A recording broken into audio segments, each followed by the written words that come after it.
Yang berbicara itu, yang berbicara Siapa? pada Paulus itu memang Yesus, tapi dia bukan datang. Salam. Kan nggak ada keterangan. Kata Yesusnya jangan kau percaya. Kalau ada yang mengaku Kristus, jangan kau percaya. Ketika narasi Abang mengatakan kalau Yesus bertemu Paulus artinya Yesus datang, ya itu salah. Lalu yang datang kepada Paulus ini siapa rupanya? Nggak ada yang datang, Bang, cuman suaranya. Lalu yang berbicara akulah Yesus itu siapa? Salam satu Tuhan.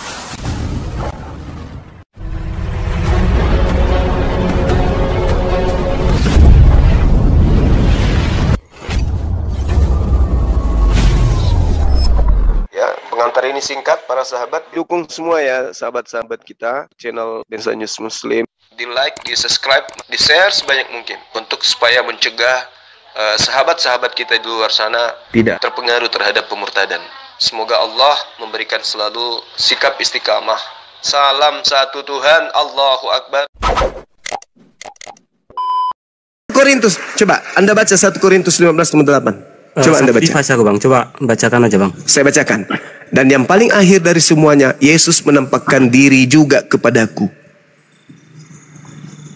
Iya, tapi kan waktu di satu apa namanya? Kisah para rasul itu nggak ada keterangannya menampakkan diri, cuman cahaya doang. Oke, sekarang gini. Paulus itu menulis 13 kitab. Apakah pada saat dia mendengarkan suara pada saat itu juga 13 kitab itu sudah selesai? Sabar. Bang Juma, itu bukan kitab, Bang, surat. Ya, sudah bukan kitab itu. Ya, surat. Iya, kitab itu artinya apa? Ya, kitab surat sama aja sih, itu nggak usah dikomen-komen dulu.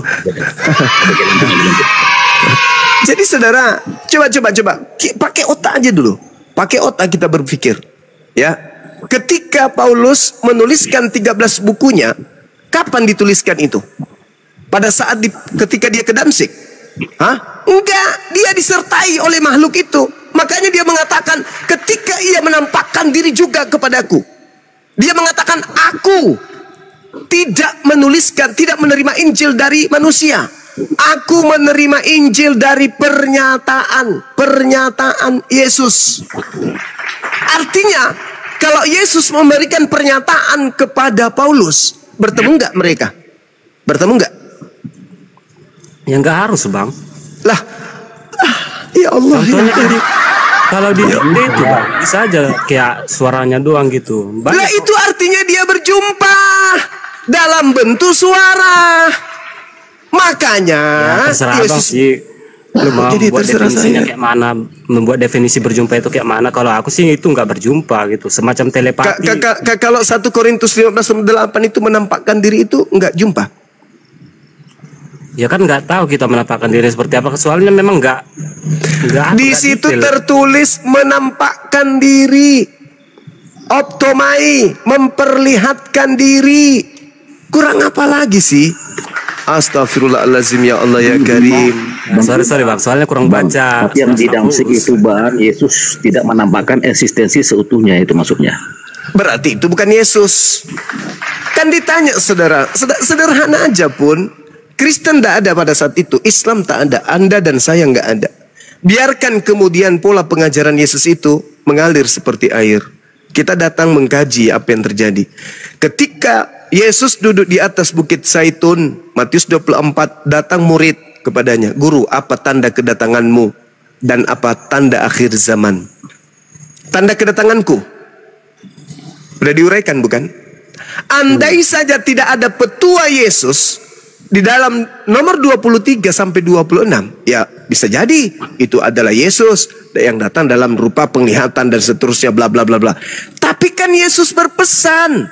Jadi apabila ada orang mengatakan aku melihat Mesias di sini, melihat Mesias di sana, jangan kamu percaya, sebab Kristus palsu dan nabi-nabi palsu akan muncul dan melakukan banyak mujizat, sekiranya mungkin menyesatkan murid pilihan juga. Camkanlah, malah disuruh camkan.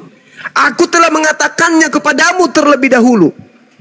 Jadi apabila ada orang berkata ada Mesias di padang gurun, ada Mesias di dalam bilik, jangan kamu percaya. Nah, Yesus mengatakan ada Mesias di padang gurun. Ketika dia menuju ke Damsyik, ada Mesias di situ, datang kepadanya dalam bentuk cahaya, dalam bentuk suara. Kata Yesus, jangan kau percaya. Coba, kenapa kemudian Yesus mewanti-wanti, camkanlah, camkanlah. Kenapa? Karena bahayanya adalah ketika kau percaya kepada Mesias itu, maka Mesias itu akan mengajarkan engkau menuhankan dirinya. Sekarang sederhananya, 30 detik kepada saudara-saudara saya Kristen di sini. Sederhananya adalah, ketika Yesus melakukan penginjilan di tengah-tengah Bani Israel, adakah Yesus mengajarkan menyembah dirinya, mentuhankan dirinya? Tak ada. Ketika kemudian Kristus datang kepada Paulus, adakah kemudian ia membisikkan Paulus dan pengikut-pengikutnya untuk menuhankan dirinya? Ada. Maka antara Yesus yang datang di tengah Bani Israel, yang tidak pernah mengajarkan menyembah dirinya, dan Kristus yang datang kepada Paulus, yang mengajarkan manusia pengikut Paulus menyembah dirinya, itu sudah bukti bahwa kenapa Yesus berpesan agar jangan percaya kepada penyesat. Kenapa? Karena apabila percaya kepada penyesat, maka orang-orang yang percaya akan menyembah kepadanya dan meninggalkan penyembahan kepada Tuhan yang benar. Boleh saya tanggapi sebentar, Bang? Silakan. Oke, ketika Yesus masih di Israel ya. Mohon maaf, nanti kena fail pula. Ketika Yesus masih ada lah gitu, masih ada. Memang nggak pernah Yesus mengajarkan supaya menyembah dirinya. Cuman kan ada aja orang yang menyembah dia. Dan Yesus nggak larang gitu. Siapa yang menyembah dia? Siapa yang menyembah? Orang cuman sujud menghormat kok. Orang Majus, murid-muridnya, Simon, mereka bukan bersujud dalam arti kata mempertuhankan. Mereka proskuneo artinya menundukkan kepala, sujud di lantai, menghormat kepada yang ada di depannya. Sama ketika saya juga begitu melakukan itu kepada kedua orang tua saya.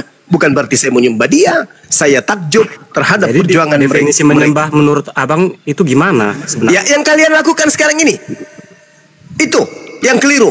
Kalian menganggap Kristus itu adalah pencipta yang turun ke bumi menjadi manusia. Itu kekeliruannya itu di situ. Bukan pencipta Kristus itu, Bang. Lalu? Nggak ada di keterangan kitab manapun nggak ada Kristus itu pencipta. Jadi bagaimana dengan Yohanes 1 nomor 3 yang kalian salah pahami? Segala sesuatu diciptakan oleh dia. Dia di situ siapa? Nah, oleh di situ, Bang. Bukan segala sesuatu diciptakan karena apa? Segala sesuatu diciptakan itu kan kata oleh. Artinya memang jadi bukan Yesus. Berarti bukan firman. Artinya kan dia firman. Jadi segala sesuatu diciptakan oleh firman itu. Berarti bukan Yesus. Apa, Bang? Berarti bukan Yesus yang menciptakan. Ya bisa dibilang sebenarnya. Karena Yesus itu kan memang Anda melilit lidah. Anda dihantam dari kiri, Anda lari kanan. Saya datang dari kanan, Anda lari ke kiri. Kenapa? Ya itulah orang ciri-ciri orang yang disesatkan kayak gitu. Baru kali ini saya mendengarkan Yesus bukan pencipta. Maksud saya gini, Bang. Pada dasarnya kan pencipta itu kan Sang Bapa. Nah, terus? Nah, nggak bisa kita katakan kalau Yesus itu, Sang Firman itu adalah pencipta. Karena memang sumbernya itu kan tetap dari Bapa. Kalau analogi berarti Yesus ciptaan. Berarti Yesus ciptaan.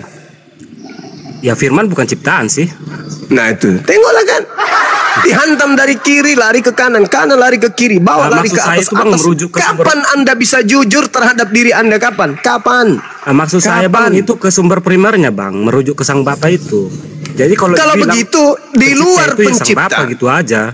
Di luar pencipta itu ciptaan. Siapapun itu. Hanya ada satu hakikat yang tidak diciptakan, yaitu Sang Khalik yang mencipta. Kalau Yesus tidak diciptakan, berarti dia pencipta. Maksud saya gini, Bang. Sederhananya gini, Bang. Yesus sang pencipta. Pada saat itu kan belum ada Yesus sebenarnya, masih dalam bentuk firman, belum. Nah, berarti personal. Yesus ini adalah sesuatu yang tidak ada menjadi ada, berarti dia ciptaan. Nah, di bentuk personal, Bang. Nah, berarti dia ciptaan kan? Dia wujud baru, dia pribadi baru, berarti dia adalah ciptaan. Masalahnya, Anda akan dipaksa. Anda gini. akan dipaksa oleh roh yang ada di dalam diri kalian untuk menyangkali itu. Jangan mau, jangan mau. Yesus gini, kita Bang. itu adalah Tuhan. Padahal sebenarnya yang Anda pertahankan ketuhanannya bukan anak Maria, melainkan Sebentar, Bang. Saya roh mau yang jelasin, bercongol di dalam diri Anda itu yang ngaku-ngaku Kristus yang datang kepada gimana kalian. Bang mengelola kata ini, Bang? Bapa itu sebenarnya dasarnya kan, terus berfirman. Nah, apakah firman itu ciptaan? Memang firman itu diproduksi oleh sang Bapa. Terus apakah firman itu layak dikatakan ciptaan?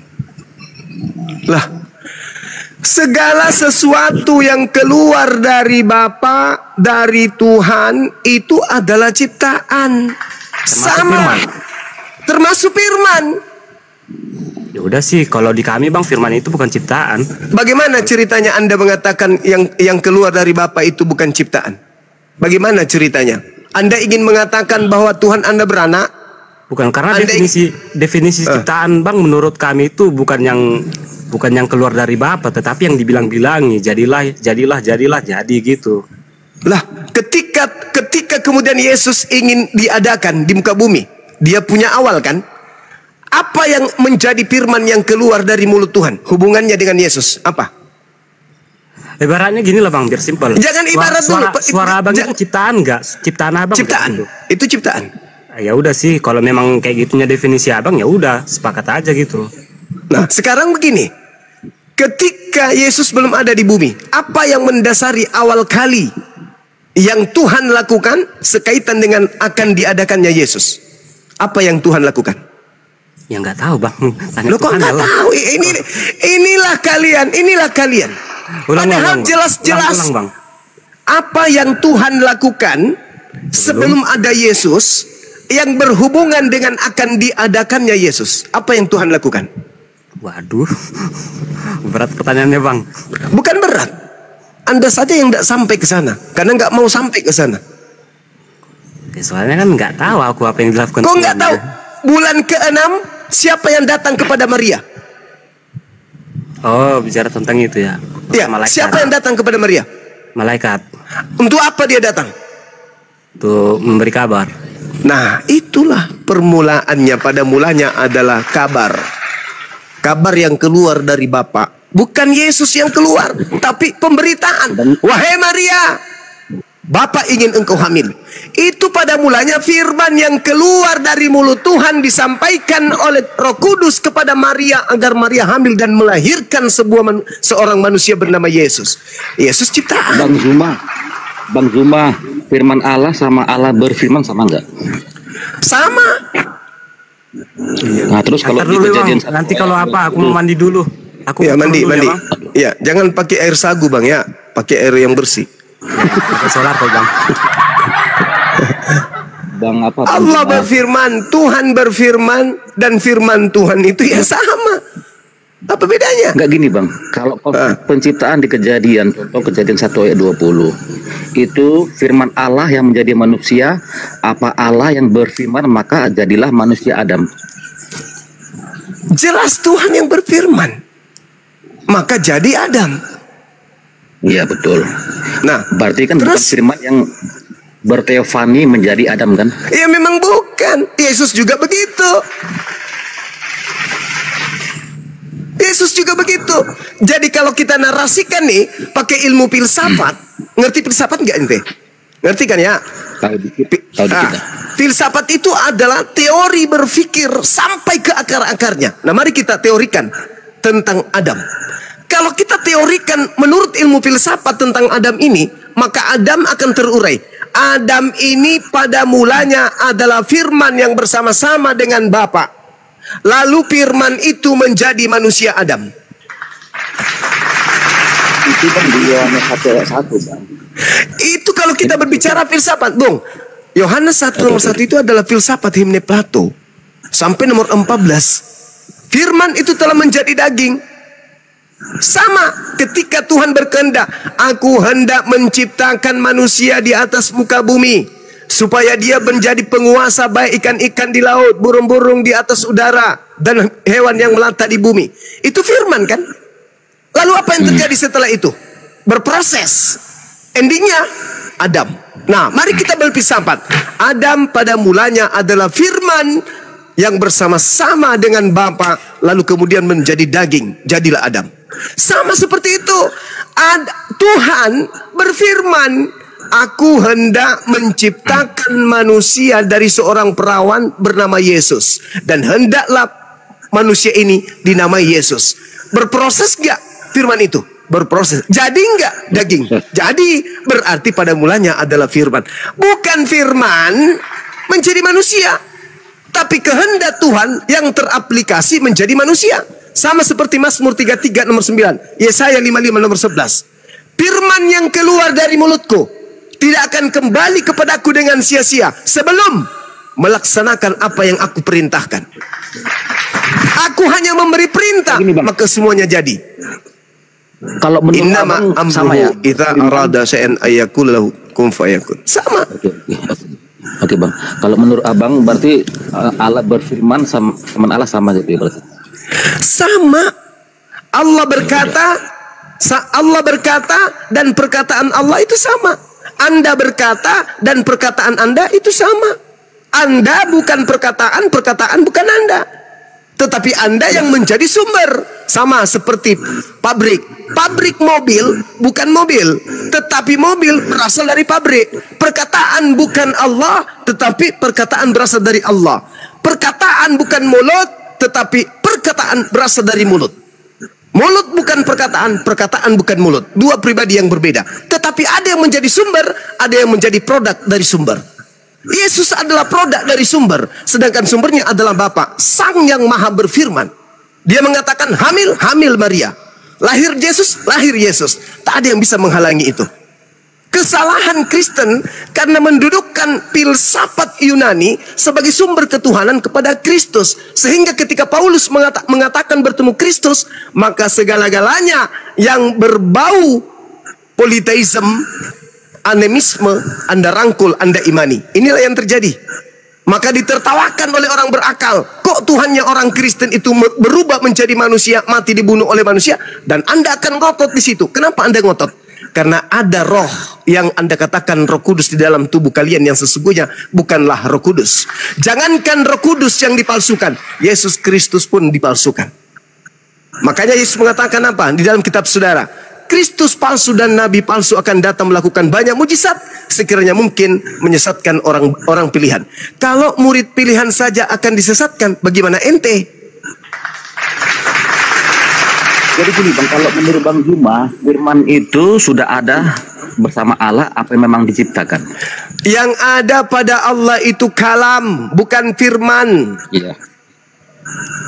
Yang ada pada diri manusia itu adalah mulut, bukan perkataan. Mesin yang ada pada diri Allah itu sifat. Sifat apa? Sifat kalam. Apa itu? Sifat berkata-kata. Makanya di dalam Mazmur 339, aku hanya berkata, maka semuanya ada. Karena Tuhan hanya memberi perintah. Dia maha memberi perintah, dia maha berkata-kata. Apapun yang dia katakan akan terjadi. Yesaya 455 nomor 11. Jelas itu. Innama amruhu idza arada syai'an ayyakula lahu kun fayakun. Ketika Tuhan hendak menciptakan, mengadakan sesuatu, maka Tuhan hanya berkata, jadi maka jadi. Itu. Makanya Yesus mengatakan apa, Bung? Untuk membenarkan ucapan saya ini, Yesus mengatakan apa? Coba Anda baca Yohanes 8:42. Aku keluar dan datang dari Bapa, dan aku datang bukan atas kehendakku sendiri. Berarti bukan yang maha berkehendak yang menjadi daging. Bukan sang firman yang menjadi daging, bukan. Tetapi sang firman berfirman untuk supaya sembarang aja semua tuh ngawur kau itu semua. Jelaskan apa kau paham apa ya? Thank you ya. Iya, makasih Bang Eri. Kenapa kau kawan? Kenapa sulit pakai otak itu? Sulit. Justru mahal saya pakai otak, makanya yang Anda omong tuh nggak masuk otak saya, maka saya kok. Oh, berarti otak Anda rusak. Bukan otak Anda yang ngaco itu, otak Anda itu. Oke. Firman itu manusia atau bukan? Ngaco Anda itu. Firman itu manusia atau bukan? Anda ngaco kok sembarang. Firman itu apa, saudara? Firman itu apa? Firman menjadi manusia. Iya, saya sebelum menjadi firman itu apa? Saya bilang firman menjadi manusia. Saya tidak mau tahu dia menjadi manusia, menjadi tempe, menjadi koplak, menjadi ketoprak, menjadi becak. Saya tidak mau tahu. Intervensi pernyataan Saya bertanya, saudara. Kau tidak bisa intervensi pernyataan saya. Saya cuma bertanya. Firman itu apa? Firman menjadi manusia, jelas. Saya tanya, firman itu apa? Firman menjadi manusia, jelas. Firman itu apa? Kau paham apa lu sembarang aja kawin. Firman itu apa? Pada sepi nih. Firman Kasian itu juga apa? Ya, dulu yang viral sekarang udah nggak paket, model teriak-teriak aja lu. Firman itu apa, Bang? Model teriak-teriak aja kawin. Iya, firman itu apa? Saya ingin tahu dari Anda ini firman itu apa? Menurut Anda apa? Itulah Anda turun, Anda ke gereja, lap-lap burung, jangan patok-patok sembarang burung Anda itu ya, supaya generasi berikutnya dari Anda itu bisa waras. Jangan seperti Anda. Bersunatlah kalian supaya anak-anak kalian itu bisa waras. Ayo pasien berikutnya.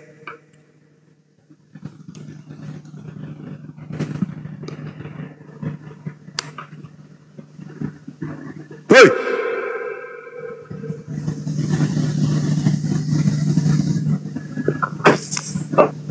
Bang David. Bang. Iya. Oke. Bang David. Boleh nanya beberapa, Bang? Boleh. Saya pernah nonton video-video Bang Juman nih. Iya. Kenapa suaranya jadi gitu? Ini parah nih.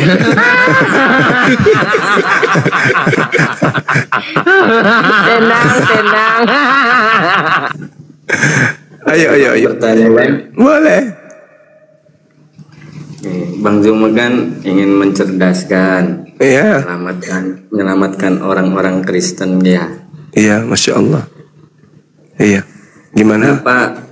Kenapa Bang Zuma hanya menyelamatkan orang Kristen? Kenapa tidak menyelamatkan terhadap agama Hindu, Buddha gitu, Bang? Kenapa hanya Kristen aja gitu? Iya. Di dalam ajaran agama Islam itu dikatakan begini. Kebenaran itu telah diwahyukan oleh Allah. Barang siapa yang mau beriman, silakan beriman. Barang siapa yang mau kafir, silakan kafir. Nah, ketika Al-Quran menarasikan seperti itu, artinya bahwa umat Islam ini diperintahkan oleh Allah untuk menyampaikan, ud'u ila sabili rabbika bil hikmah. Sampaikan kebenaran itu kepada manusia dengan cara yang hikmah. Kenapa tidak sampai ke Hindu? Kenapa tidak sampai ke Buddha? Karena ring pertama itu adalah Kristen. Kok bisa? Ya, karena Kristen itu masuk ke dalam jantung pertahanan umat Islam dengan cara mereka mengambil istilah-istilah dari Islam, lalu mereka ajarkan kemudian di tempat mereka. Selain itu, mereka keluar dari rumah-rumah ibadah mereka ke pelosok, nyamar-nyamar seperti Islam untuk memurtadkan orang. Kalau orang Hindu, tidak ada upaya menghindukan orang Islam.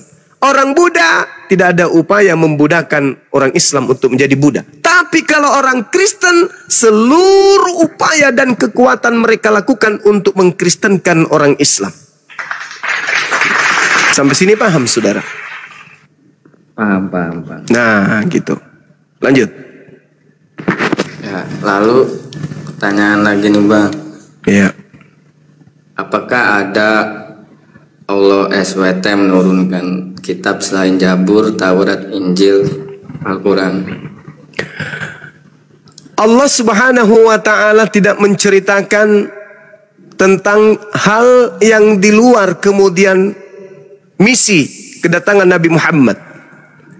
Allah hanya mengatakan begini, sebagian dari rasul yang diutus oleh Allah diceritakan, sebagian lagi tidak diceritakan.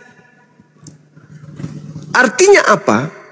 Ketika Allah tidak menceritakan perihal tentang utusan-utusan yang lain, atau kitab-kitab yang lain, atau ketetapan-ketetapan yang lain, maka itu menandakan bahwa Al-Quran sudah cukup untuk menjadi pedoman kehidupan manusia dari zaman Rasulullah sampai akhir zaman.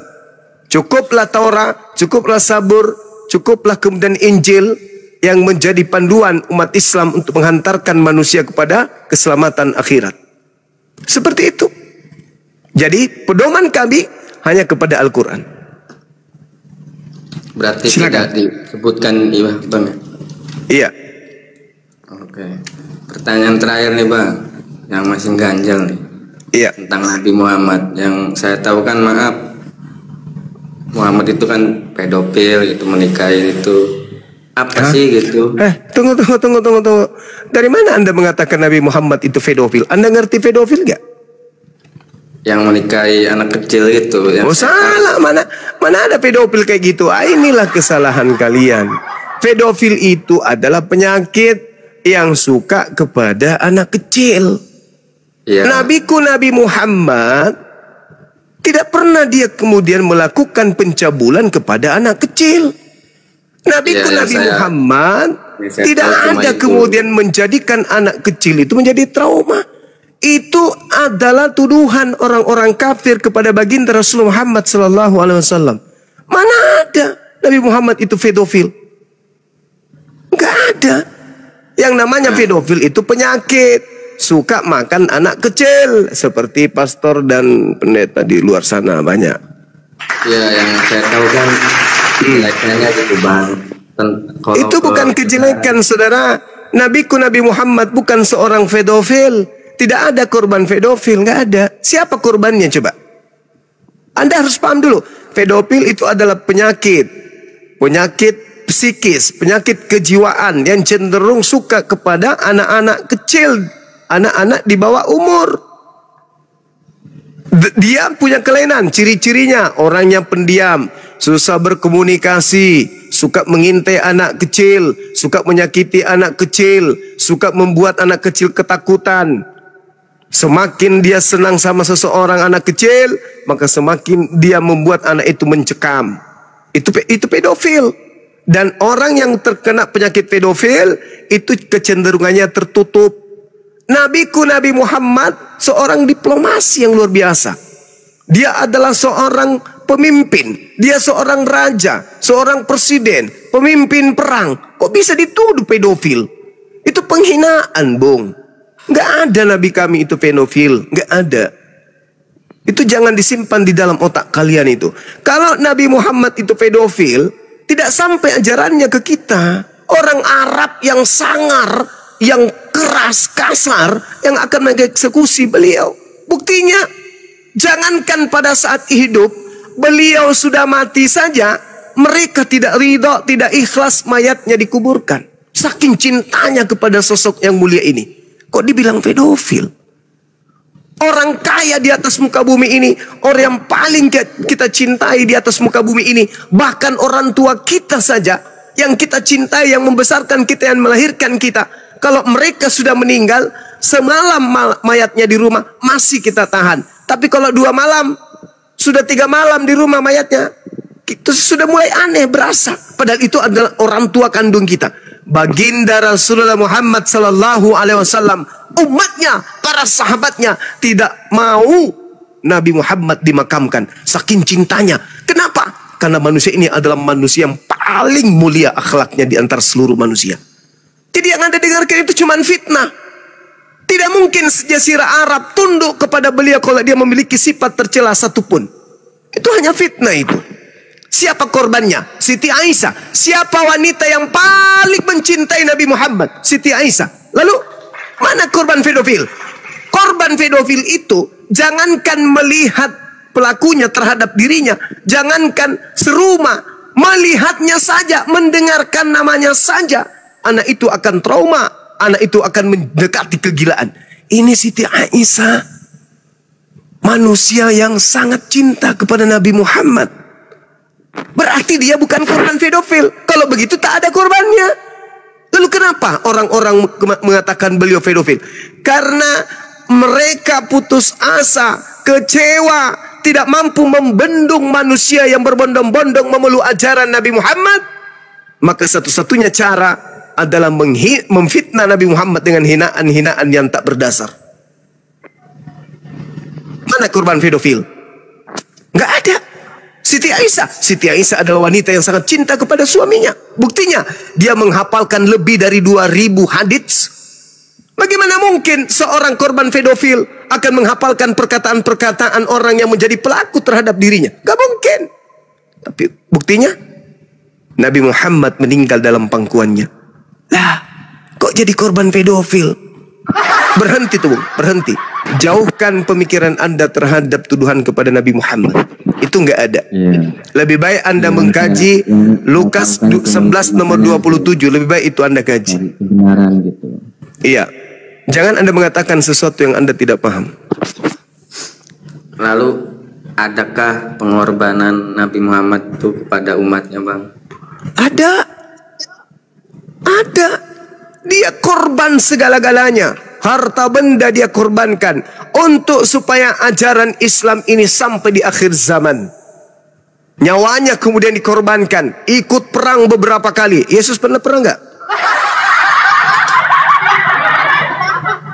Nabi Muhammad ikut perang, memimpin perang. Nabi Muhammad berjuang bersama dengan para sahabatnya. Untuk apa dia berjuang? Untuk supaya menegakkan ajaran Islam kepada seluruh umat manusia. Yesus pernah nggak? Nggak pernah. Dia cuma menunggu makhluk yang mati. Setelah orang itu mati, masuk ke dalam kubur, dia rasuki, lalu dia keluar pada hari ketiga. Akulah Yesus yang telah diberi kekuatan. Pergilah ke seluruh dunia, jadikanlah seluruh makhluk menjadi pengikutku. Cuman gitu doang. Pernah sih dia berjuang menenteng anak Maria naik ke bumbungan bait suci. Pernah sih dia berjuang membawa anak tirinya Yusuf ke pinggir jurang, lantas mengatakan, hei, buang dirimu ke bawah, jatuhkan dirimu ke bawah. Jika engkau benar adalah anak Tuhan, maka Tuhan akan mengutus malaikatnya agar menatang engkau di kakinya, agar kaki di tangannya, agar kakimu tidak terantuk kepada batu.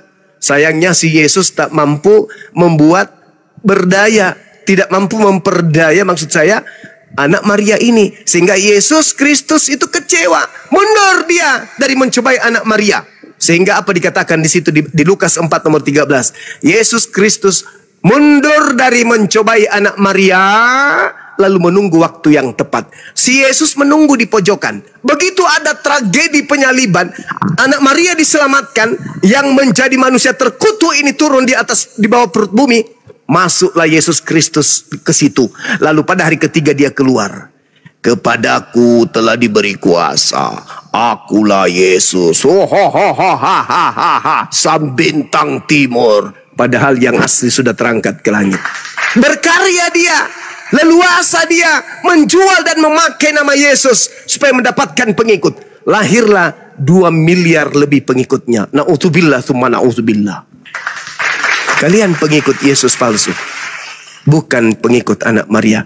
Jikalau sekiranya kalian pengikut anak Maria, tentu kalian berdarah Yahudi. Tentu kalian adalah berdarah dari salah satu dari suku Yahudi, dari suku anak Yakub. Sayangnya bukan. Kalian adalah serigala-serigala yang nyamar domba. Kalian bukan pengikut Yesus Kristus, tapi kalian adalah pengikut iblis yang ngaku-ngaku Yesus Kristus. Semoga kalian sadar. Silakan. Baik, terima kasih. Itu saja, Bang. Oke, sip. Silakan yang lain.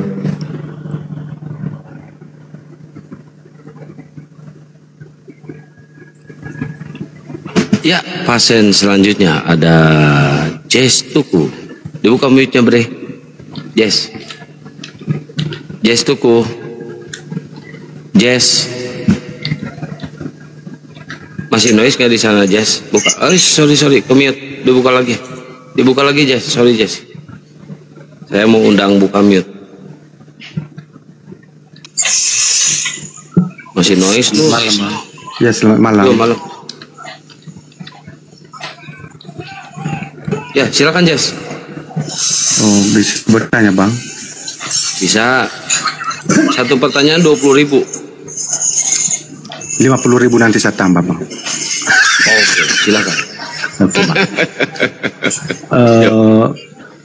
Kalau masuk Islam kan, untuk mengimani Islam itu kan ada syahadat gitu, bukan, Bang? Betul. Oke.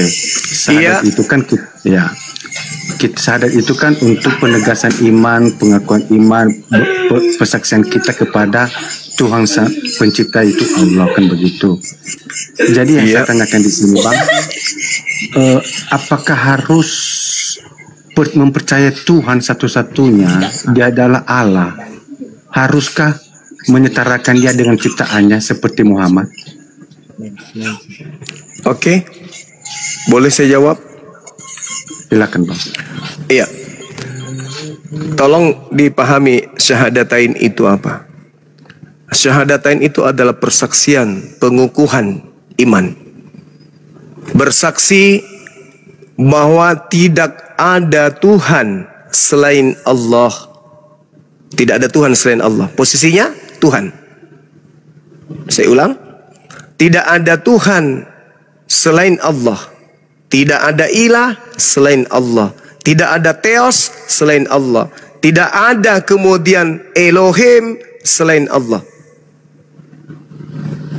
Dan bersaksi Nabi Muhammad adalah Rasul, utusan Allah. Mana yang disetarakan di situ? Enggak ada. Satu Tuhan, satu utusan Tuhan. Yang mana yang setara? Hanya karena disandingkan. Oh tidak, itu syahadatain persaksian. Sama seperti Yesus. Yohanes 17 nomor 3. Hidup kekal itu. Satu, mengenal engkau. Satu-satunya Tuhan. Tuhan. Satu-satunya Tuhan. Jadi posisinya Tuhan. Dan mengenal Yesus yang engkau utus. Utusan. Jadi tidak ada yang setara di situ. Tuhan satu-satunya adalah Bapa. Yesus adalah utusan Bapa. Setara enggak? Enggak setara. Asyhadu an la ilaha illallah wa asyhadu anna Muhammadar Rasulullah. Satu Tuhan namanya Allah, satu Rasul namanya Nabi Muhammad. Apa yang setara? Gak ada. Cuman kami menyandingkan beliau dengan Allah karena kami tidak ingin kemudian dilencengkan, dibawa arus sama seperti orang-orang Nasrani yang terbawa arus ajaran paganisme sehingga membentuk sekte Kristen. Kami nggak mau. Kami tetap kemudian la ilaha illallah sampai meninggal. Rasulullah adalah Muhammad, Nabi Muhammad sampai meninggal. Kalian mulut Yesus utusan, bernyanyi tuh Yesus utusan Bapa, Bapa mengutus Yesus, Yesus diutus Bapa, sampai tertidur. Bunyi lonceng di gereja. Cing, cing, cing. Masuk ke gereja yang tadinya mulutnya dia saksikan Yesus itu utusan, masuk ke gereja Yesus seketika menjadi Tuhan.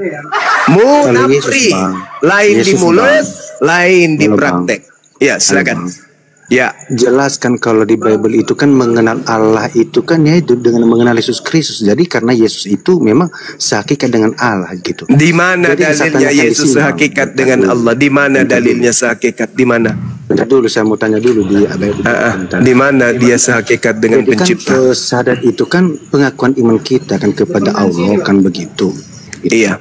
Jadi kenapa harus mengaku iman itu dengan menyandangkan dengan menyetarakan dia dengan ciptaannya gitu loh Bang? Apakah tidak ada yang menyetarakan? Tolong kalau diskusi apalagi bertanya itu, siapkan wadah untuk menampung jawaban lawan diskusi supaya lawan diskusi itu nggak capek gitu loh.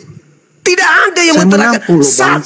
Satu pencipta namanya Allah, satu utusan namanya Nabi Muhammad. Kok setara ya Rob? Iya. Kenapa harus menyebut nama ciptaannya loh Bang untuk mengaku iman itu kepada Allah gitu loh? Itu pertanyaannya. Kalau memang kita mengimani Allah kan begitu satu-satunya. Kenapa harus menyebutkan nama ciptaannya gitu loh? Karena Allah itu yang berkuasa. Kenapa harus menyebut nama ciptaannya gitu loh? Sekarang kalau saya berkata, asyhadu an la ilaha illallah wa asyhadu anna Jetsu iblis. Gimana tuh? Setara, satu Allah, satu iblis. Apa yang menjadi kemudian penghalang? Berarti menyetarakan iblis dengan Allah kalau menyebut nama iblis Bang. Berarti setara dengan Allah, Bang. Berarti itu menyekutukan Allah. Aku melihat Jetsu makan ikan. Di sampingnya ada seekor monyet makan pisang. Berarti saya sedang menyetarakan Anda dengan monyet, gitu maksudnya? Oh, kalau itu beda, Bang. Lu kok beda? Contohnya saya menyebut nama Juma. Saya percaya bahwa Juma itu keren, kan begitu. Saya percaya terus bahwa kamu Juma percaya itu Pak Bombong keren, itu dan dengan jelek. saya bersaksi bahwa dia punya istri, kan begitu. Saya apa sih? Aduh ya kan Allah ya begitu. Karim. Analoginya loh, Bang, begini. Saya Analogi percaya apa pula bahwa kamu? Abang Juma Apa ini? ini analogi, Bang. Kok analogi, Bang? Saya analogi sama nggak antara Tuhan dengan manusia? Sama nggak? Kalau hakikatnya nggak sama, Bang. Kenapa harus menyebut nama ciptaannya kalau memang nggak sama? Itu dia, Bang. Contohnya saya mengatakan begini sama Abang. Saya percaya bahwa Bang Juma itu keren dan saya percaya bahwa istrinya cantik. Jadi kenapa saya menyebut nama istri Bang Juma? Karena memang ada setara hubungan suami istri. Jadi setara gitu loh, Bang.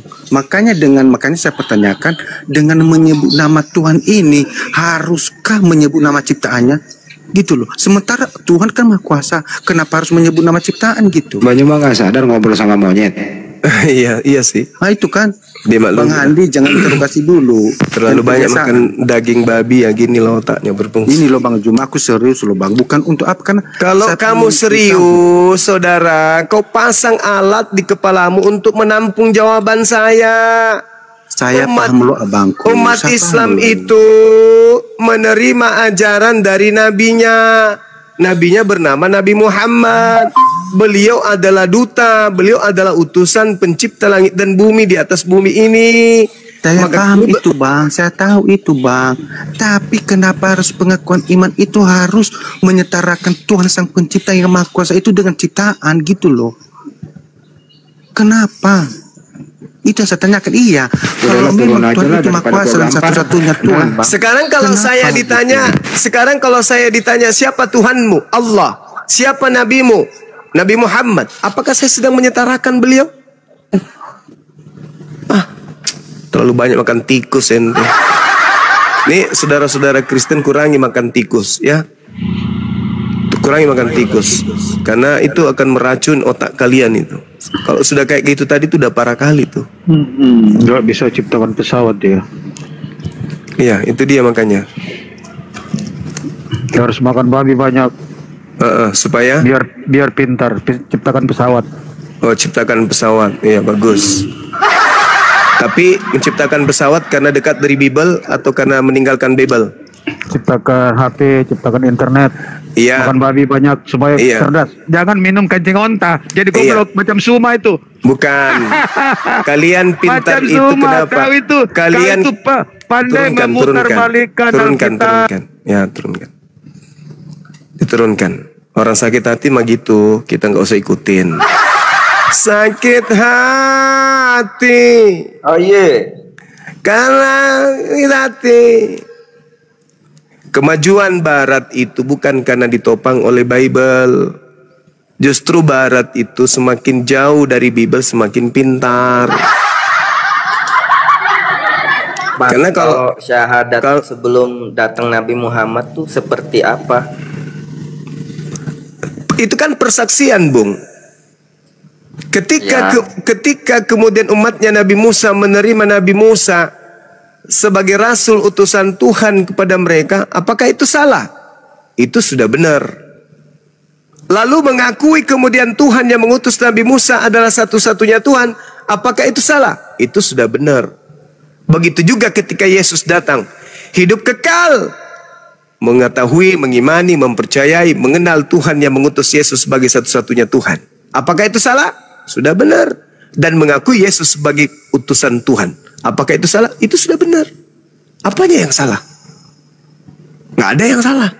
Cuman karena Islam ini adalah agama yang disempurnakan sebagai senjata untuk melumpuhkan segala kejahiliaan, segala kebodohan di atas muka bumi ini, maka Islam itu konsepnya harus kuat. Maka dia ditopang oleh dua rukun yang wajib ada. Rukun iman, rukun Islam, rukun iman. Di antara dua pilar ini kemudian ada beriman kepada Allah, beriman kepada Nabi Muhammad. Orang Islam harus melalui pintu itu. Itu syarat.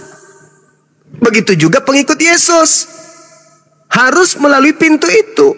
Apa itu? Mengakui Tuhannya Yesus satu-satunya Tuhan dan mengakui Yesus itu hanya utusan Tuhan.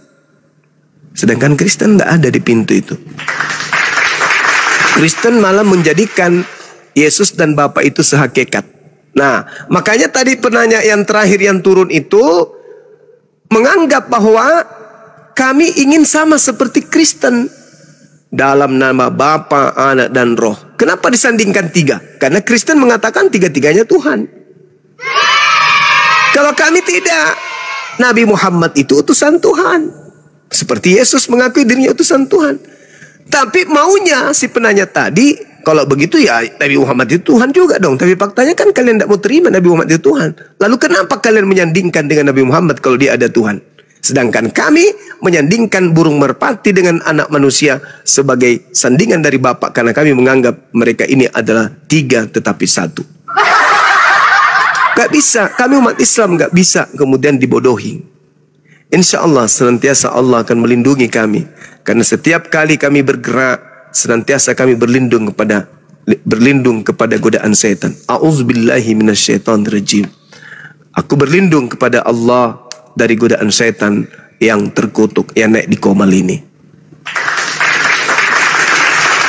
Gak bisa bang, gak bisa. Kami bersyahadat mendudukkan perkara pada kadar yang seharusnya.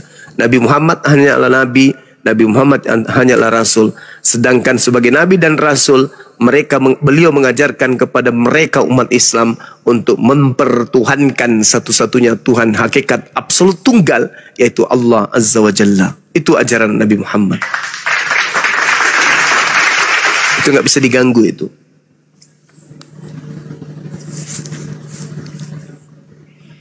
Kalau itu bang, kalau di Islam tuh wanita yang istiqomah itu yang menjaga auratnya.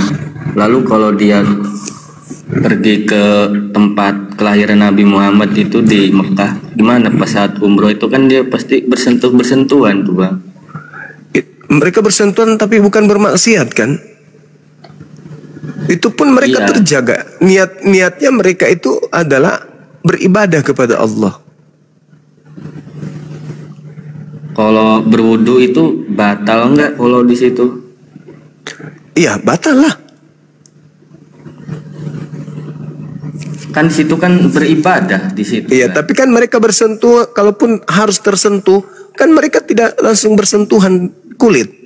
Wanita kan pakai hijab. Begitu mereka bersentuhan kan tertutup kain.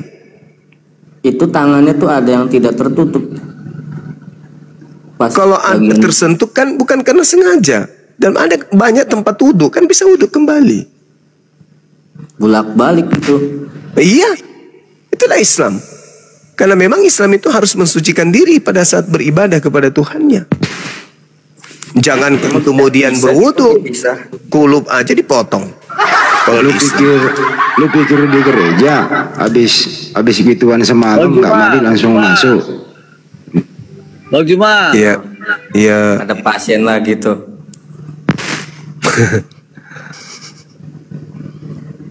Kenapa Jerry?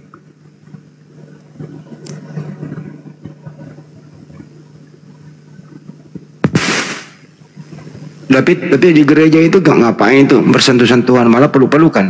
Gimana itu? Iya, kalau di Kristen kan nggak terlalu ajaran, nggak terlalu gitu kan. Di Islam kan beda gitu. Wanita itu tidak bercampur di tempat sholat, tempat pengajian kan selalu dipisah, tuh bang. Kalau di gereja nggak ada aturan ya? Coba dulu. Mengenal agama Islam ini dari tidak memandang Tuhan itu tidak memandang pakaian. Kalian mengenal Tuhan Islam itu tidak memandang pakaian. Mana? Di gereja itu bebas.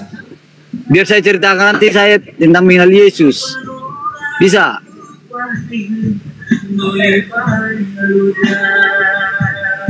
Ada nggak mujizat di Islam? Ngomong apa ini? Enggak, saya tanya. Ada nggak mujizat di Islam? Jadi itu ini habis keseruduk babi. Keseruduk babi. Ini udah kalah debat kayak gini lah orang Muslim ngomongnya. Ngomong apa kamu ini? Ngawur. Enggak, gini secara logika kita mengenal agama itu dari mana asalnya? Coba dulu. Ya dari yang membawalah. Kami mengenal Islam dari Nabi kami, Nabi Muhammad. Kalian mengenal Kristen. Kan? Kalian mengenal Kristen. Siapa yang ngajarin? Siapa yang ngajarin kalian agama Kristen?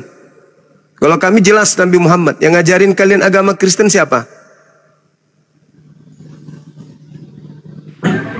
Kalau kami Kristen, nyata dan fakta. Yang ngajarin agama Kristen siapa? Ini, biar aku ceritain sama kau. Pertanyaan saya, yang mengajarkan agama Kristen siapa?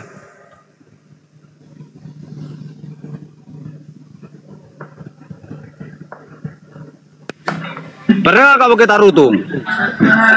Yang mengajar Tarutung, Kota Suci, kotanya Blender itu. Di situ fakta, nyata. Datang Mensen, membawa Injil. Kabar dari barat yang dibawa. Mana-mana pun tidak ada cerita kalian. Entah apa mujizat dari mana pun tidak ada. Kalau kami Islam, yang ada kuburan panjang lah diukur kalau digali pun itu 1 meter. Tengok di Barus, panjang kuburannya itu. Coba. Memang Kristen itu memang hebat. Tuhannya aja mereka bunuh kok. Hah? Kristen itu hebat. Tuhannya aja dibunuh. Itu orang Yahudi dulu itu. Dahulu. Kan kalian udah belajar tentang kitab Musa sampai apa? Perjanjian lama kan? Tapi kan kalian juga yang mau supaya Tuhan kalian itu dibunuh. Nggak kami. Kalau mereka tidak membunuh Tuhanmu, siapa yang kalian sembah? Yang kami sembah? Ya, apa kami? Hah? Ya apa lah, nggak mengenal Yesus. Walaupun dia Kristen, ateis, nggak mengenal Yesus, ya segitulah. Tapi Paulus mengajarkan. Masuk Bang Handi, masuk Bang Blender, silakan. Mabuk ini ya. Itulah yang kau sampaikan. Berdebat. Itulah tujuan kalian berdebat. Mabuk. Tujuan berdebat apa? Apalah yang ada pemikiranmu di sini coba? Ada nyatanya kalian tentang agama kalian, mujizatnya di kampungmu atau di kotamu, di mana kalian berada, enggak ada. Oke, kau memikirkan mujizat. Yang kau andalkan mujizat Yesus bisa menghidupkan orang mati, itu yang kau andalkan. Makanya kau jadikan Tuhan. Enggak, no mention. Jadi, kota Tarutung. Kenapa no mention? Ya, itu yang menyebarkan Injil. Apa pula no mention menyebarkan Injil? Enggak aja kau ini. No mention siapa? Saya undang di mana no mention? No mention. Oh, berarti yang nggak ada salib Yesus di Golgota itu pindah ke Tarutung, itu sebabnya. Sekarang aku tanya sama kau, di Golgota kenapa tidak ada salib Yesus? Mau kau ke kampungmu, undang dulu saya. Kalau ada mujizat udah tahu aku di Tarutung, kan? Iya, datanglah. Iya kan? Iya, udah tahu aku kenapa salib Yesus itu pindah ke Tarutung. Apa sebabnya? Coba kau jawab. Siapa yang bawa? Siapa yang bawa kalau udah tahu? Mana aku tahu, makanya aku tanya sama kau. Kenapa di Golgota tidak ada salib Yesus? Iya dia. Macet. Masalah salib pula. Terjun payung. Enggak aja mabuk, janganlah mabuk kelenten. Diskusi nggak pernah ada yang beres. Salib, coba kita pikirkan, no mention. Salib Yesus di Golgota nggak ada jejak Yesus itu mana? Nggak ada. Kenapa di Tarutung? Pindahnya dia salibnya ke Tarutung. Bentar izin, Bang Blend izin. Ini diterusin dulu Bang Kris tadi keputus sama Gurunda. Bang Kris naik lagi habis mandi kali. Yoi. Bang Kris. Yoi, habis mandi udah selesai kok. Oke, silakan dilanjut lagi Gurunda monitor.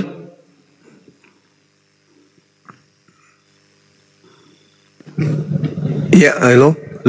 Ya, silakan Bang Kris. Udah monitor. Ya, tadi pembahasannya apa? Udah lupa. Udah kecuci juga ingatan sama air tadi. Apa itu? Pembahasan tadi loh yang aku enggak sih Chris ini, kau pun layar kau gelap kali. Kau terangkan dulu apa-apamu ini profilmu. Cemana kau mau terbuka pikiranmu? Cewek ini jomblo enggak ini bang? Gelap kali pula layarnya. Jomblo kan? Iyalah, jangan gelap-gelap. Terangin sedikit biar terang akal tuh. Gelap-gelap gini pun gelap pula nanti kau dengar. Pasti. Beli Masako dulu saya. Lanjut. Ini Bang Kris lanjut dengan yang Bang Blender. Silakan.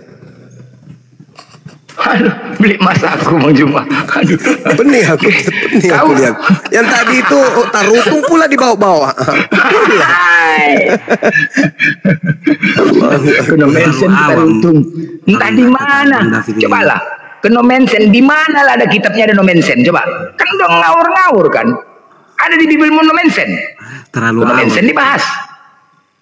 Iyalah. Kayak gitu-gitu pulanya. Kau pun Chris gelap kali profilmu.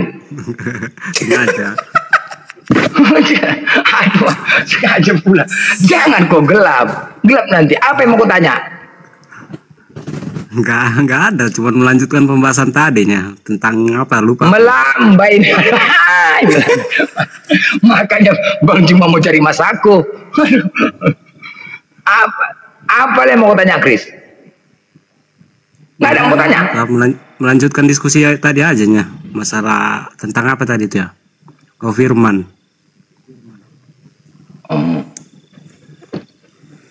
Lagi Bang Juma.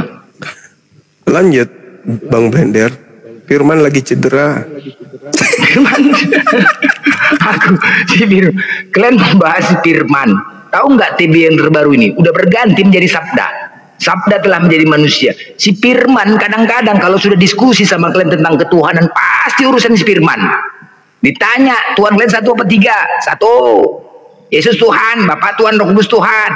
Nanti kalau sudah mentok Firman dikait-kaitkan, Firman dikait-kaitkan. Chris tahu nggak waktu Firman tuh? Firman tuh Tuhan atau perkataan Chris? Firman itu perkataan. Sebagian Kristen mengatakan Tuhan. Gimana coba? Sebagian Kristen mengatakan Tuhan Firman. Jadi Tuhanmu nih Yesus Tuhan.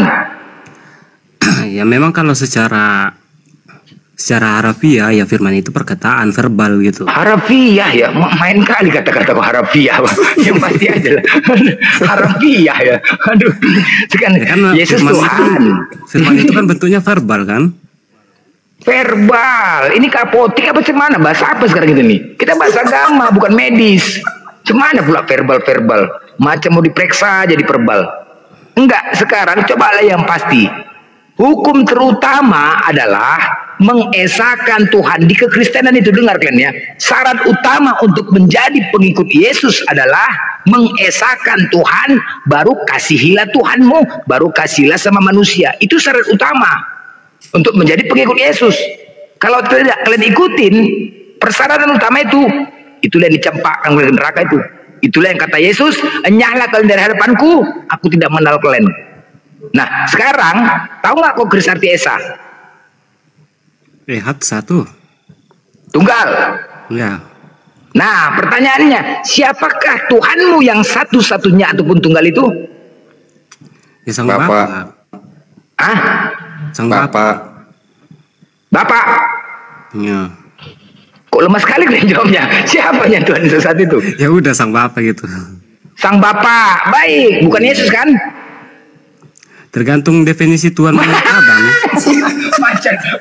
Enggak gini bang. Macet. Gini bang. Ya satu-satunya. Ada perbedaan definisi Tuhan menurut kami Kristen dengan di KBBI. Nah kalau yang dikatakan Yesus itu kan Tuhan, terus ada di belakangnya kan ada kata Allah. Nah kalau kata Tuhan dan Allah itu digabung itu memang esa. Chris, coba aku tanya kalau Chris. Chris ini adalah anak satu-satunya dari bapak dan ibunya. Sebentar bang, suara aku mantul bang. Aku turun dulu bang sebentar. Kenapa turun? Mantul, udah, bukan kau yang mantul tadi, Jetsku tadi yang mantul. Udah aman. Udah. Oke. Aman udah. Oke, Chris. Ketika dikatakan orang, Chris ini anak satu-satunya dari bapak dan ibunya. Satu-satunya ya, berarti anak tunggal kan? Enggak bang, kita fokus aja ke perkataan Yesus itu, Tuhan Allah itu. Iya, tunggu dulu. Aku analogikan satu-satunya itu. Ketika dikatakan Chris ini adalah anak satu-satunya, anak tunggal dari bapak dan ibunya. Satu-satunya ya, nggak ada yang lain kan? Oke. Ada nggak penyebutan nama lain? Nggak ada kan? Oke, sekarang saya tanya, siapakah Tuhanmu yang satu-satunya itu? Tadi anak, sekarang Tuhan. Yang mana dulu? Enggak, Tuhanmu. Siapakah Tuhanmu yang satu-satunya itu? Enggak ada dikatakan Tuhan satu. Yang ada Tuhan Allah itu yang satu. Tadi kan dikatakan Esa. Esa itu kan satu-satunya, tunggal. Ya kan? Syarat utama untuk menjadi pengikut Yesus mengesakan Tuhan. Nah, pertanyaannya, siapakah Tuhanmu yang satu-satunya dan tunggal itu? Tuhan Allah, Bang. Jangan lupa. Tuhan Allah. Oke, nggak apa-apa, Tuhan Allah. Berarti bukan Yesus kan? Ya, bukan Yesus. Wah, mantap. Benar, bukan Yesus. Selesai. Ya, soalnya Bang, cara mudahnya gini memahami kekristenannya. Secara harafiah ya, secara logika dasar. Tuhan itu ada 3 di dalam kekristenan. Mati kita lagi. Ada 3 lagi kau sebut. Jangan lagi kau sebut 3-nya lagi. Udah gugur itu mengesahkan ini Tuhan. Langsung secara dasarnya aja ya. Bukan penjelasan dogma. Secara harafiah itu 3. Karena memang personal 3-3. Halo. Apa? Kok harafiah itu? Secara Halo Bang Blender. Mana ya? Secara biasa-biasa lah gitu. Enggak ikut dogma, enggak ikut apa. Iya. Kalau tadi sudah kuiyakan, kalau kau mengatakan, oh iya lo, apa Jess? Gantian dulu sama Bang Juma, tadi belum selesai Bang. Oh, kau kira-kira Bang Juma mau makan apa, ambil cari masaku? Kira-kira agak bisa buat ini kan? Oh, karena Bang Juma pusing tadi dengan pertanyaan saya ya. Jadi kalau memang Bang Blender, bisa nggak Bang Blender jawab pertanyaan saya tadi? Islam itu nggak pernah takut, semua kebenaran itu di Islam. Nggak usah kau tantang-tantang, nggak usah kau macam-macam. Nggak tahu Bang Blender bisa jawab. Kalau memang Bang Blender bisa jawab ya udah. 10 pertanyaan kau kasih ya, 10 ya. Awas kalau nggak kau sampaikan 10 ya. Selesaikan 10 nih pertanyaan kau ya. Kau pikir aku takut ditanya? Jawabannya Bang. Baru. Gini Bang, namanya kalau ini tanya dia pasti jawab pakai dogma gitu. Duh, siapa jawab pakai dogma? Ngarang-ngarang Glenn. Jesutuku itu siapa itu? Jesuku ini. Jangan framing dulu lah. Jadi berarti 10 pertanyaan Bang Blender itu gentle nanti, gentle itu. Oke. Ya. Kan saya tanyakan tadi sama Bang Juma kan. Cuman karena ada pusing gitu kan. Sama aku kau tanya, sekarang kau tanya sama aku dah. Kau berurusan sama aku. Iya, karena Bang Juma tadi udah pusing, jadi mungkin. Kau berurusan, enggak usah kau Bang Juma, kau berurusan sama aku. Apa yang mau kau tanya? 10 kasih pertanyaan kau cepat. Ini maling ayam kena, ini maling ayam kenapa naik lagi sih? Gini Bang, pusing. Pengaman iya. Kan masuk Islam mengimani Allah itu satu-satunya. Nah itu kan, itu udah ulang-ulang. Allah itu kan. Lebih sama keris saja. Berarti udah pertanyaan yang lain. Ya. Cuy aja deh, sama keris aja lah. Orang dia pengamanu. Paluk aja Jumai. Anak suntul. Ngantuk Bang Andi. Islam itu nggak pernah takut untuk ditanya, nggak pernah takut. Seandainya komal-komal Kristen itu sportif dalam hal menaikkan kami, nggak mute, kami menyerang komal Kristen itu, kami menyerang. Tapi karena takut di mute, nggak ada, kebenaran itu milik Islam, jadi nggak pernah takut kami. Kalau ada sebuah datanya. Ya. Penjelasan tentang Tuhan tadi ya. Nah, secara harafiah atau literal, ya Tuhan itu di kekristenan ada 3. Ada 3 tempat kami mengabdi gitu. Kepada siapa kami mengabdi 100%. Jadi nggak muluk-muluk, Tuhan 1 tapi 3. Nggak usah dengarkan itu Bang. Kalau memang 3 di situ ada personal, ya udah 3 gitu. Tadi kan satu-satunya, kenapa kok katakan 3? Oh itu Tuhan Allah. Jadi Tuhan itu bang, gini bang, Tuhan itu kan maksudnya di dalam Kristenan itu kepada siapa kita mengabdikan diri 100% sepenuhnya gitu, mutlak. Nah ada Tuhan Allah, ada Tuhan Yesus, ada Tuhan Roh Kudus. Nah itu ada 3. Itu Tuhan semua itu? Iya. 3 Tuhanmu? Ya, secara astaga. 3 bang. Tuhan itu 3 dalam kekristenan. 3 Tuhannya. Iya. Jadi di antara 3 ini siapa yang kau sembah? Backingannya itu. Hah? Siapa yang kau sembah? Backingan. Ya berhubung karena yang paling apa ya Sang Bapa yang paling utamanya. Di gereja itu kan contohnya aku HKBP. Ya di gereja itu nyembah Bapa gitu. Aduh, makanya berarti gugur ya hukum terutama itu ya, gugur ya. Sudah gugur. Nggak ada yang gugur bang. Nggak ada yang gugur. Ya, nggak ada yang gugur. Ya, mengesahkan Tuhan, sedangkan Tuhan bukan 3. Cumananya nih? Yesus mengatakan. Nggak ada yang bertiga bang. Nggak ada yang bertiga. Tadi kata 3 bang. Dengar bang. Kan kata Yesus bang, hukum yang terutama Tuhan Allah Esa 1. Ya benar gitu. Memang Tuhan Allah itu memang 1. Silakan jelasin, kami pengen ngibul yang model baru. Silakan. Niat menjelaskan idenya juga kabur. Oke. Jadi nggak ada ya Tuhan bilang 3, Tuhan itu 1 Esa tapi Tritunggal dia.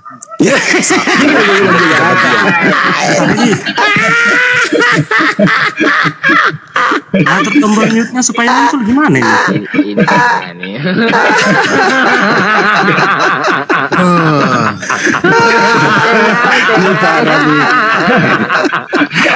Gak ada 1 tapi Tritunggal. Aduh, gini lagi komunitas Muslim gini ya. Semua pun gini komunitasnya. Aduh.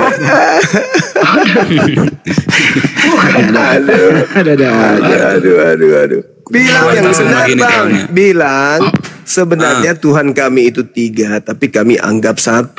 Bilang gitu. Iya 1. 3 pribadi. Gimana? Anda ngerti pribadi nggak? Tahu bang. Gini bang. Pribadi itu apa? Oke, saya fokus ke Bang Suma ya.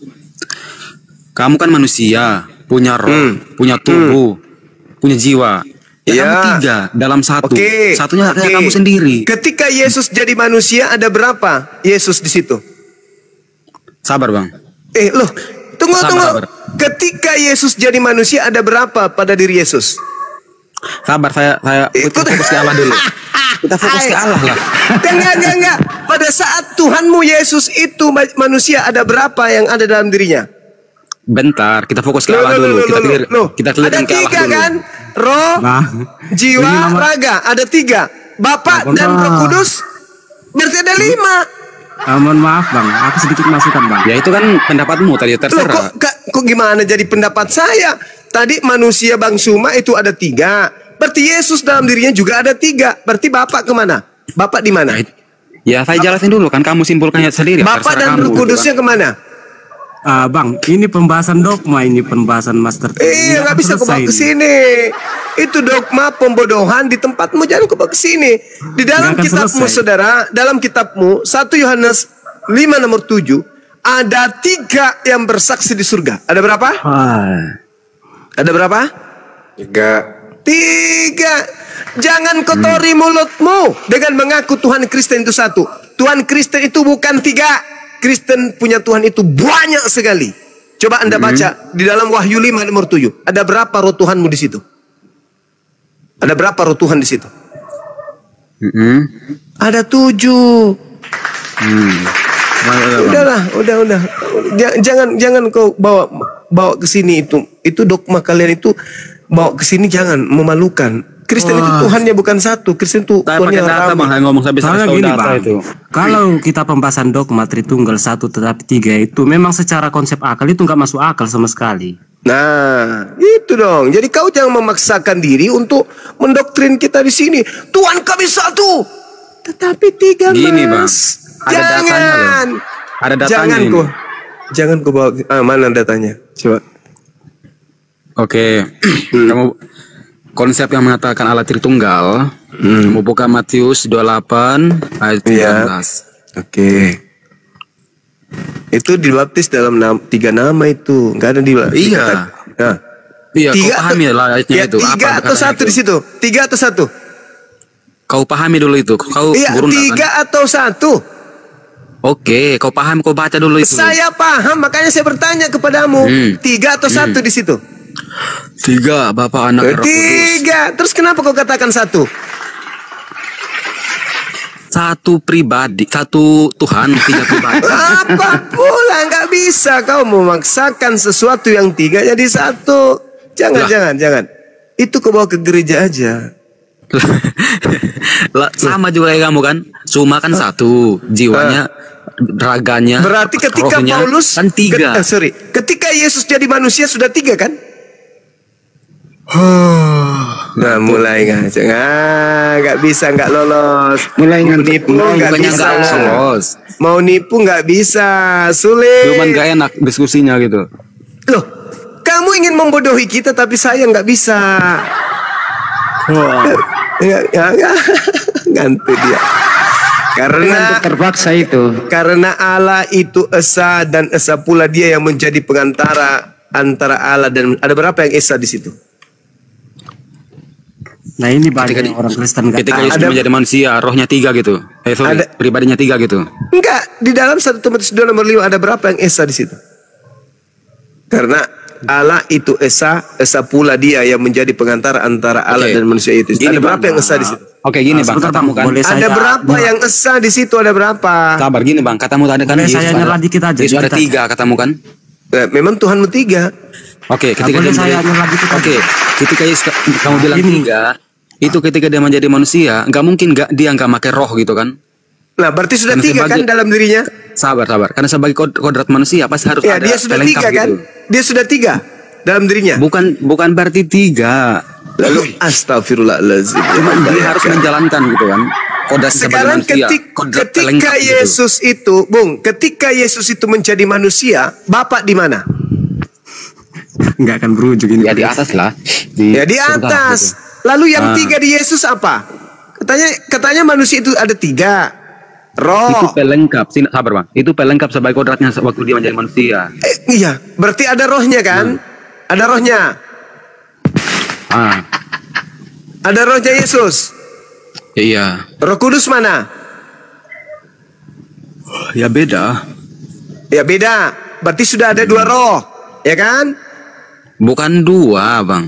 Rohnya Yesus dan Roh Kudus katanya beda tadi. Gimana sih? Itu sebagai kodrat, itu sebagai pelengkap kodrat manusia. Bagaimana ceritanya? Anda ngomong apa ini? Kamu yang nyimpulkan gitu kan? Kamu pahami gitu. Ketika dia menjadi manusia, tentunya ada roh pelengkap. Ada gitu, rohnya. Sebagai kodratnya manusia. Ada rohnya. Roh manusia. Roh Kudus, roh manusia atau bukan? Roh Kudus dia itu roh bagian dari Allah. Nah, berarti sudah 2 roh. Bapak roh atau tidak? Waduh, beda. Waduh. Kok iya beda? Makanya saya katakan Tuhan enggak 1. Lucu ente ini. Yesus punya roh. Burung merpati punya roh. Bapak punya roh. Ada berapa roh? Kok tembus ke burung merpati Bang? Lah, jadi Roh Kudus itu apa rupanya? Oke, burung merpati ketika turun ke Yesus gitu kan, iya, makanya Roh Kudus itu 100% burung merpati, 100% Tuhan. Berarti menurutmu burung merpati itu punya roh lagi gitu? Lah iya, terus kalau nggak punya roh bisa hidup burung merpati itu? Iya, sekarap mula gitu kan? Iya, lucu itu kan gimana ya? Merpati itu Bang, dia itu sebagai jelmaan gitu Bang. Roh Kudus itu roh atau bukan? Iya, roh yang suci gitu lah. Ada di dalam diri Yesus roh juga kan? Dalam diri Yesus? Iya, ada nggak roh di dalam? Iya, roh sebagai pelengkap. Sekarang ada berapa roh? Sekarang ada berapa roh? 2. Enggak 2, beda. Gimana ya? Konteks rohnya itu beda gitu. Iya, justru karena beda itu makanya 2 kuclo. Lucu ente. Gini bro, itu konteksnya beda, kuasanya tuh beda gitu. Iya, justru karena beda makanya 2. Lucu ente ini. Ya kamu menyimpulkan aja lah gitu kan, terserah. Lo kau yang menyimpulkan, saya yang menguraikan. Rohnya Yesus beda dengan roh merpati, burung merpati beda. Berarti ada 2 roh. Nah, Bapak gimana? roh Bapak Yesus itu gimana? sebagai pelengkap saat dia menjadi kodrat Justru manusia gitu. karena dia itu pelengkap, maka apapun bahasa yang kau nisbahkan kepada Yesus, tetap aja rohnya Yesus dan burung merpati berbeda. Kenapa anda sakitnya kok parah kali begitu ngotot? Yesus rohnya beda, burung merpati rohnya beda. Bapak beda nggak rohnya? Dia itu nggak berwujud bang, sebetulnya roh. Berarti dia roh. Ya. Berarti ada berapa roh?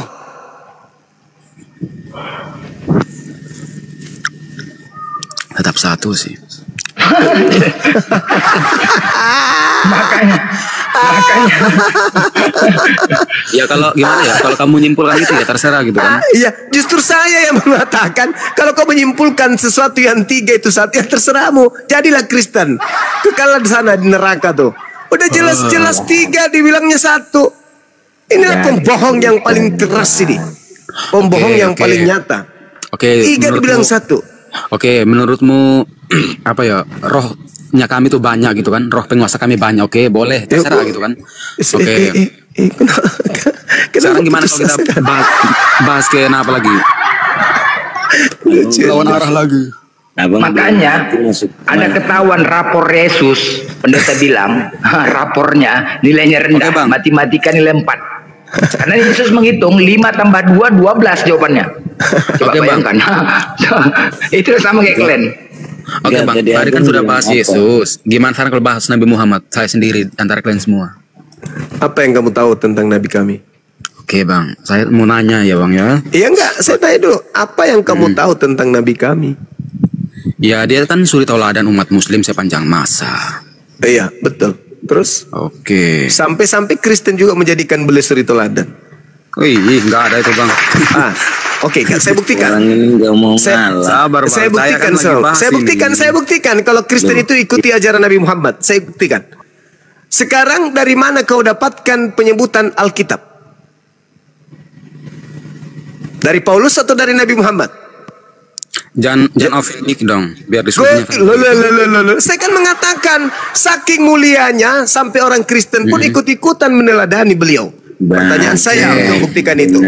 Dari mana kamu mendapatkan kata Alkitab? Dari mulutnya Paulus atau dari mulutnya Nabi Muhammad? Sabar bang, kan saya tadi yang mau nanya bang. Sebentar, kita lanjut lagi. Saya kan mau nanya tadi, sabar. Saya kan tadi mau bahas Nabi Muhammad bang. Macet. Nggak macet bang, beranda saya bahas Nabi Muhammad sekarang. Sekarang saya tanya samamu, dari mana Kristen mendapatkan kata Alkitab? Dari Nabi Muhammad atau dari Paulus? Enggak, sekarang kan yang tadi. Ini bang, oke bang, saya jawab. Oke saya jawab. Masalah generasi, Oke bang, saya jawab ya. Ya silakan. Masalah, kalau bahas Alkitab dalam segi Islam ya, itu segi Islam kan di abad ke-7 gitu. Dari mana kamu ambil kata Alkitab? Dari lisannya nabiku atau dari lisannya nabimu Paulus? Seharusnya malah kami yang kalian yang nyolong gitu kan. Soalnya kan agama bungsu makanya gitu. saya tanya, makanya saya tanya, Kalian abad ke-7 dari mana? Bang, dari mana? Sadar bang. Dari mana kau ambil kata Alkitab, Dari mana? Gini bang, tadi si Anu Timur ini kan mau nanya sampean. Kenapa kau jawab dulu itu pertanyaan? Kau jawab. Sebelum kau membahas nabiku, kau harus tahu dulu kapasitasmu itu apa membahas beliau. Ya, mau ditanya balik gimana? Lah ya jelas dong. Jelas dong. Kan saya mengatakan saking hebatnya nabiku sampai orang kafir laknatullah kayak kalian saja itu mengambil ajaran beliau sebagai tameng untuk menutupi kekafiran kalian. Paham sampai sini? Abang kan mau ditanya sama Martin Tumor itu, kenapa abang harus membalik? Saya harus menguji keilmuannya sebelum masuk membahas tentang Islam. Kok nggak bisa mengulang? Kok kamu yang mengambil standar? Pertanyaan saya sederhana. Dari mana ente mengambil kata Alkitab? Dari Nabi Muhammad atau dari Nabi Paulus? Jawab. Jawab dulu. Uji coba dulu nih. Jangan matikan mic dong. Uji coba dulu kapasitas ente mampu ndak? Pantas ndak membahas nabiku? Jawab dulu pertanyaan saya. Saya bisa menyimpulkan di sini seorang Nabi Muhammad yang kalian bilang suri tauladan, saya akan anggap dia suri cabul, Bang. Saya bisa buktikan dengan data. Mau nggak saya buktikan? Iya, silakan. Oke. Dia bukan suri tauladan bagi saya, dia suri cabul. Oke, saya sama seperti saya. Paulus juga itu iblis bagi saya, iblis. Saya akan buktikan. Saya juga akan buktikan bahwa Paulus itu iblis. Oke. Saya akan buktikan.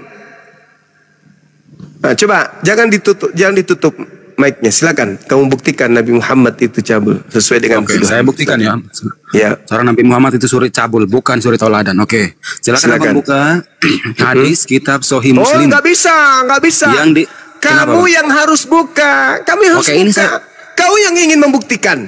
Kenapa saya yang buktikan? Ente yang harus buktikan, bukan saya.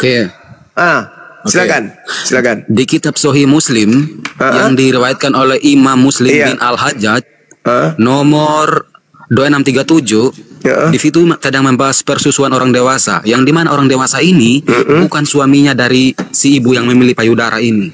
Nah, coba kau tunjukkan dalilnya. Oke, saya baca ya. Iya, silakan. Sesungguhnya Salim telah tumbuh dewasa dan berpikir layaknya orang yang sudah dewasa. Akan tetapi dia masih bebas masuk menemui kami. Sesungguhnya saya khawatir dalam diri Abu Hudzaifah ada sesuatu. Maka Rasulullah SAW bersabda kepadanya, susuilah dia. Sehingga dia akan menjadi mahram. Oke, Bang. Coba kau tunjukkan. Sabar dulu. Coba kau tunjukkan kepada saya kata susui di situ dalam original teksnya apa? Silakan, saya tunggu. Sabar, Bang. Iya, silakan kau tunjukkan original teksnya kata susuilah dia di situ mana? Silakan. Saya tunggu. Kamu cari apa itu, buka hadisnya situ.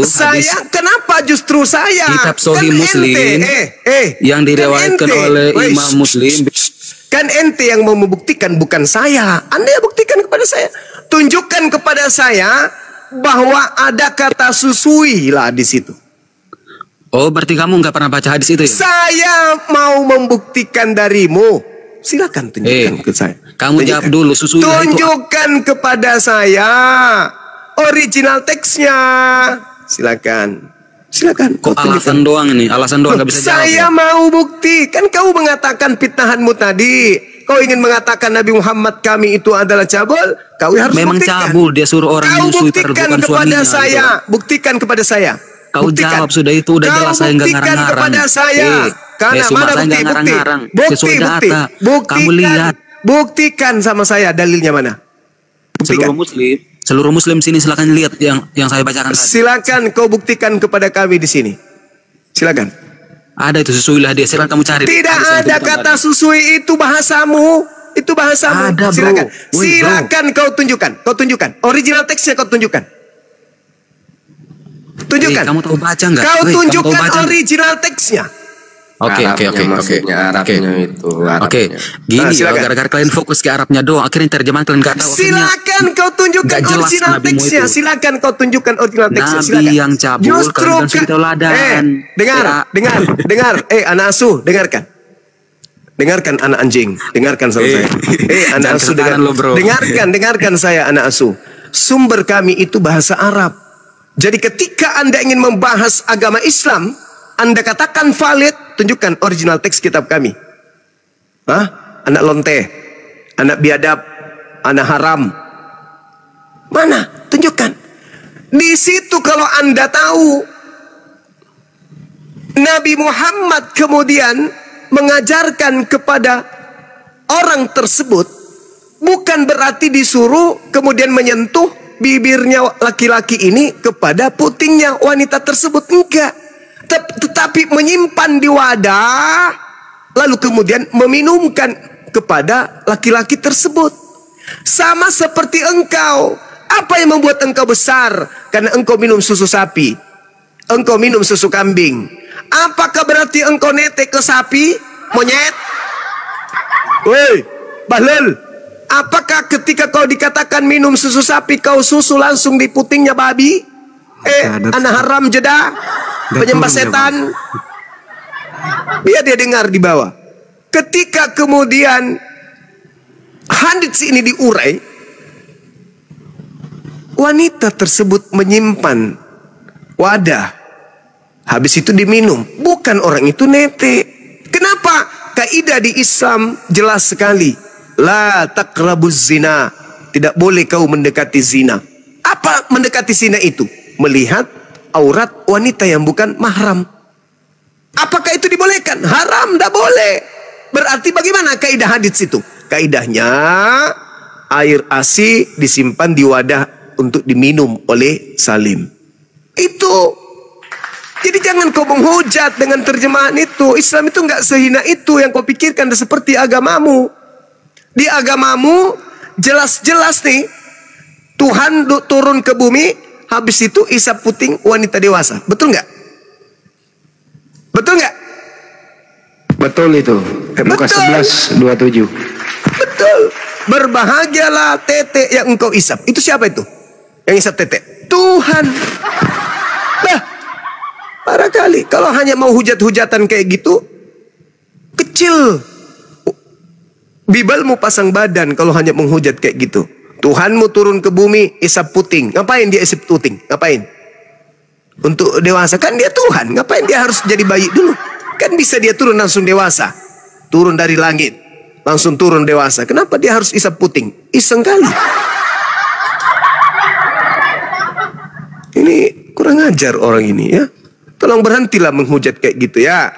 Kamu tidak akan pernah bisa meloloskan agamamu masuk ke Indonesia kalau kamu tidak menggunakan istilah-istilah yang diajarkan oleh Nabi Muhammad. Tanya samamu. Alkitab dari Nabi Muhammad. Injil dari Nabi Muhammad. Roh Kudus dari Nabi Muhammad. Imam dari Nabi Muhammad. Iman dari Nabi Muhammad. Malaikat dari Nabi Muhammad. Maut dari Nabi Muhammad. Nabi dari Nabi Muhammad. Rasul dari Nabi Muhammad. Kitab dari Nabi Muhammad. Apalagi? Allah, salib. Allah, salib, Rasul, mujizat, semua dari Nabi Muhammad. Kalau tidak ada Nabi Muhammad, kau akan menyebut Tuhanmu dengan sebutan apa? Dewa, Theos. Jadi jangan menghina saudara. Itu diskusi aja yang baik. Disuruh kau membawa kemudian original teksnya mana kata susuilah situ. Apa maksudnya kata susu itu? Artinya apa? Diperintahkan untuk memberikan minum, yaitu air ASI yang ada pada wanita dewasa tersebut. Tapi bukan dengan cara seperti film-film bokep yang pelakunya kalian, seagama dengan kalian, bukan. Pakai otak dong. Ya. Kalau mau diskusi tapi nggak ada kapasitas ilmu, jangan. Memalukan kalian itu, memalukan Kristen yang lain. Saya, Bung, kalau saya berdiskusi dengan kalian, pendekatan apa yang saya pakai? Kalian semua jadi saksi kan? Islam, Kristen, pendekatan yang saya pakai adalah original teks. Saya tidak berani mengambil sebuah kesimpulan, ngotot pada suatu kesimpulan hanya modal terjemah. Jangan sampai terjemahannya keliru. Atau jangan sampai pendalaman tafsirnya tidak sama dengan tafsirku. Jadi apa yang saya lakukan? Pendekatan exegomai. Itu yang saya lakukan. Saya masuk ke dalam ranah bahasa original teksnya. Tujuannya apa? Untuk mengajarkan kalian. Kalau kalian kebalik, kalian diminta tolong tunjukkan original teksnya. Apa yang kalian lakukan? Kalian kan cuma tahu terjemahan, kalian tidak mengerti original teksnya, makanya kalian disesatkan. Kan bahlul. Justru karena kami paham original teks, maka kami tidak sesat. Kebaliknya, kalian hanya disuapin terjemah, kalian buta tentang original teks, makanya kalian gampang disesatkan. Jangan kayak gitu, saudara, jangan. Kebencianmu jangan kau lampiaskan di komal-komal seperti ini. Karena komal yang kayak gini itu komal yang mengedukasi. Ya, jangan kau pancing kemarahan umat Islam. Kami menjelaskan tentang Kristenan. Kenapa? Karena kitab kalian adalah musuh kalian. Anda membahas hadits, Anda harus ngerti asbabul wurud. Anda harus ngerti kemudian tafsir. Anda harus mengerti kemudian sanad, isnad, perawi, dan seterusnya. Anda harus lulus di situ, baru mengambil kesimpulan tentang hadits. Nah, kalau Bible, apa yang saya harus kuasai? Apa yang Bang Suma harus kuasai untuk supaya paham Bible sama seperti kalian? Apa? Ilmu apa namanya? Exegesis. Apa itu? Tafsir kan? Dasar tafsirnya apa? Dasar tafsirnya apa? Kalau Islam dasar tafsirnya bahasa Arab, nahwu Arab, balaga, i'rab, hadits, fikih, dan seterusnya. Itu dasar-dasarnya yang harus dikuasai untuk kemudian memahami ilmu tafsir. Nah, kalau di Kristen, dasar memahami tafsir apa? Disiplin ilmunya apa? Ada? Ada? Enggak ada. Siapapun bisa menafsirkan. Kenapa? Karena tidak ada standarisasi disiplin ilmu yang harus dikuasai sebagai dasar pijakan untuk mengentaskan sebuah penafsiran terhadap dalih yang ada di dalam Bible. Ayo, hadirkan seorang sarjana teologi di sini. Apa yang harus dikuasai seseorang untuk bisa mentafsirkan Bible? Ilmu apa namanya? Ilmu apa? Ilmu apa? Gak ada itu. Anda berani membawa sebuah hadits, tapi Anda nggak ngerti. Itu sama halnya anak TK baca buku sampul kedokteran, buku kedokteran, lalu buka praktek. Yang percaya intip hanya pasien gila semua. Gak boleh Anda membuka sebuah praktek kalau Anda bukan ahli. Sedangkan saya membawa Bible, standarisasi pengetahuan saudara lebih tinggi Bang Suma daripada kalian. Kenapa? Kalian hanya dogma, doktrin. Karena kalian lahir jadi Kristen, kalian ikut-ikutan orang tua ke gereja. Tapi kalian jadi Kristen bukan karena proses berpikir kan?